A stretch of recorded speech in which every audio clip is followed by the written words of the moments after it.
abbaa keessa isin ajjeefte. You killed your own father for that reason. Iciitiin jala baasee akkaan Oromoon ta'in na saaxiluudhaa deema dafee kanarraa maysuu qabaa jettee nama abbaa kee ajjeesee ummata Oromottis an Oromoodha je'ee hijibee garuu rabbiin Oromoodhaa waan jiruuf si saaxilee si afaanii baatee Amaaraa wajjin dhaabbattee Oromoon karaa irratti du'aa jirtu diinni Tigree irra hamaadhaa Abiy Ahmed waan ta'eef si wajjin dhaabbannu. Baandaan Oromoodhaa si gantuun Oromoodhaa diinni Oromoodhaa irra badaansi jarri maqaa alagaadhaa himateeti Oromoo ajjeese. diinummaadhaan dhufeen qobateeti Oromolleen diina beeytee diinaan najjeeseef hin jechaa turte.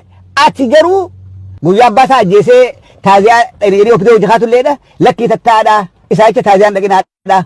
Anuu dhaqeetiin awwaalchee biraa deebi'aa jeetti. Abbaa silaa gartee isa guddise akka abbaadhaa silaa galata namaa beekte. Sillee dhaluu baatu nama si guddise hangas takka xiqqeessuu sirri ture. Ati nama galata nama si guddise illee hin beeyne jechuudha. Kanaafi Oromoon sirraa abdii murattee abbaa isa guddise hin ajjeesu. Aangoodhaaf jecha icciitiin jalaa baasaa je'ee jaarsi dullacha miskiina hin ajjeesu sun mi'aachise. Waa hedduu irratti Abiy ilaalamtee ija Oromootiin hogguu ilaalamtu madaala Oromoodhaa kaasuu hin dandeenye. Kijibni kee Oromoo keessa gabbuu hin dandeenye. Kanaafuu duula sirratti deemu keessatti of course akka Oromoo taaneeti duulli sirratti deemu dirmachuu Oromoodhaati akkasi fudhanne. Duulli Abiyyi rabbanamu hundinuu dirmachuu Oromoodhaati.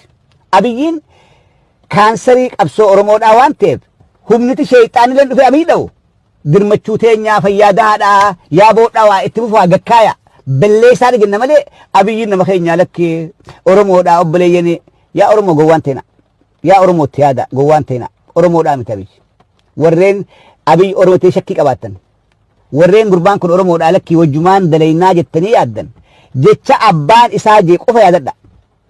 Gaafa na bira dhufu Abiyoot je'aniini gaafa dhufeen ani Abiy je'ee yaamee quraana illee barsiisuu eegalee jee dubbate. Wanni abbaan isaa ajjeefameef interview san qofaaf abbaan isaa ajjeefame. Interview san dubbachuu qofaaf kennu qofaaf abbaan isaa torbaan itti aanu hidhu kojan guyyaa sadii booda hidhu jechuudha. Maaliif jaarsi nama guddaa manguddoodha dhoksaan beeku. Abiy aangoo qabatee Oromoodhaaf jechaadhaa jira. Abbaan isaa kun yoo jiraate ni himaa jechuu citiran namni beeku isaa. Kanaafuu abbaa isaa balleessuun aangoo isaa eeguudhaaf waan itti fakkaatteef nama isa guddise nama akka abbatti isa guddise dhaqee ajjeese jechuudha summiidhaan. Ati hangas takka garaa jabaattaa jechuudha. Hangas takka nama isa guddisetti illee diinummaa hojjetta.